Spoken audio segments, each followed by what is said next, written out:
Yo, y'all know about to believe this article I just read. It's about to blow your mind. It goes into detail about what they've been doing and who's involved. And as I mentioned before, there will become a time to where they have to announce this publicly.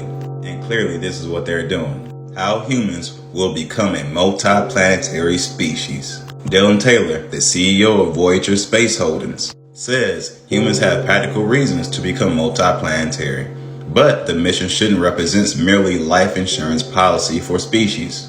What he means by that, we should have a choice and not be forced. Because of the future Earth already faces. Imagine watching Earth rise from your home at Mars, a place with mining robots, research pods, and cargo landers. Together, they are building the next human neighborhood, 140 million miles away from the original home planet.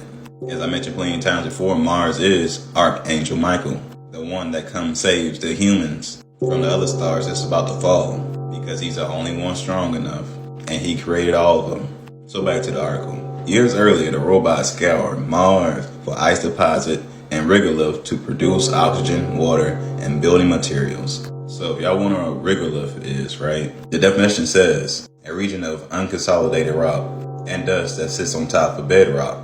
And a simple example that is soil. So just think about it. It creates oxygen. And as I mentioned before, things became physical because they mixed with earth, soil. Now Mars, the first humans, are conducting research and growing food in biodomes. They're eating 3D, beef, and pizza.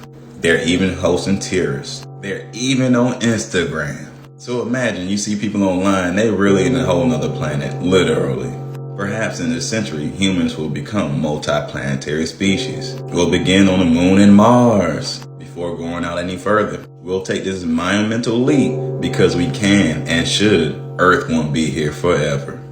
A disaster management expert says, making life interplanetary and then interstellar enables creation to generate untold wonders over potentially trillions of years.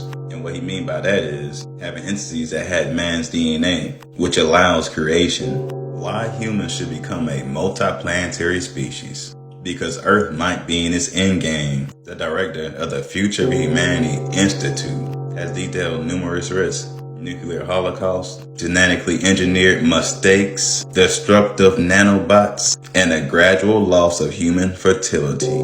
Also, you know the date because clearly a mass extinction event is already happening right now.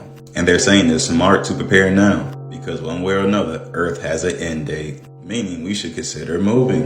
And of course, Elon Musk believes Martian colonies requires 1 million people to be sustainable.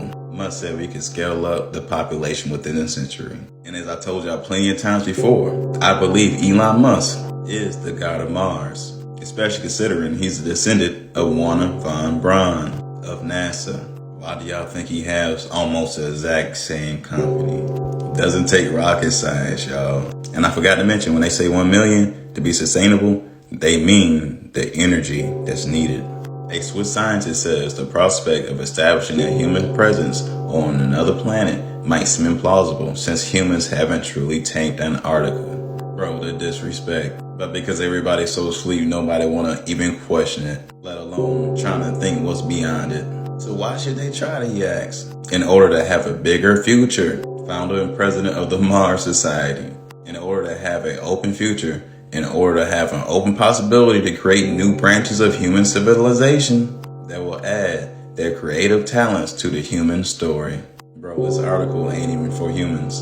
Because like I said, the DNA that allows creation. From all this mixing we had no clue about. Our favorite organization, NASA, 50 objectives for becoming a multi-planetary species. I'm pretty sure by now y'all should know everything they're saying in this article they already done. Develop a transportation system through orbits. Develop systems for the crew to live, operate, and explore on the Martian surface. To address critical questions concerning science and resources. Basically the guinea pigs. Develop integrated human and robotic systems with interrelationships that enable maximum science return. And don't we all know, transhumanism is happening. Create an advanced, autonomous, construction, precision landing, service transport, industrial scale, and advanced manufacturing capability to support the future of continuous human lunar presence, and robust lunar economy. Alright, so when they say autonomous, right, they're talking about everything from robots. This is why they're getting rid of all the jobs. Then they say lunar presence and economy. Like I said, it's the energy they're talking about. Demonstrate the ability to use commodities, reduce the mass required to be transported from Earth. They're rapidly developing this technology and making it safe and cost effective. And of course, Mr. Musk is doing this. Back in 2017, Musk thought it would cost $10 billion per person, but he's trying to get it down below $500,000. Here's 4 key elements they're using to lower the travel costs. Musk said Starship is close to becoming a fully reusable transport system that could carry 1 million tons of cargo to Earth's orbit annually, assuming 3 launches per day. Musk said 1 million tons of cargo threshold is necessary to operate a self-sustaining city on Mars. Now, y'all remember earlier in the article, they said 1 million people. Why are they saying cargo now? Like I said, this ain't for humans, bruh. How will humans live on Mars? Living biotech might hold the answer.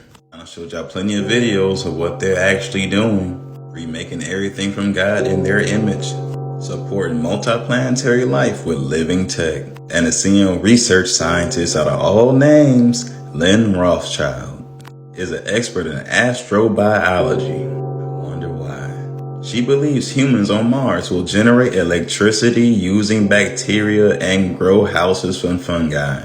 Rothschild said growing structures on Mars from fungi instead of shipping construction materials could save 90% of the transport up mass problem. The key is synthetic biology. What have I been saying? Like I'm telling y'all, they're exposing themselves because I'm shocked that they actually put this out online. Rothschild's called living tech, which starts the power of the cell. Microscopic organisms will produce silk, wool, latex, silica, and other materials. We'll send digital information to biofactories on Mars through DNA sequencing. We'll generate and store power using living organisms. Rothschild said one of her students incorporated silver atoms into plant DNA to make an electrical wire. Like I say, anything you thought that probably couldn't be done, it can be done, especially if any of it came from us. Rothschild said, once you look at life as technology, you've got the solution. Then of course, it ends with Musk saying, we need to be a space-faring civilization, making science fiction, not fiction forever. Like I've been saying, they made us think what's real is fake, and gotta believe in what's fake is real. So yeah, that's my perspective. This is how I think when I see or hear anything on the spiritual level. It's like I always see the truth, so I translate it. And clearly, I'm very good at it because I can translate to everybody. Y'all can understand exactly what I'm saying. So now you can understand what they're saying and how they actually be telling us. But yeah, give all my own platforms a follow and post them up right here. Anyways, y'all know how I keep it. Y'all be gods. Hey.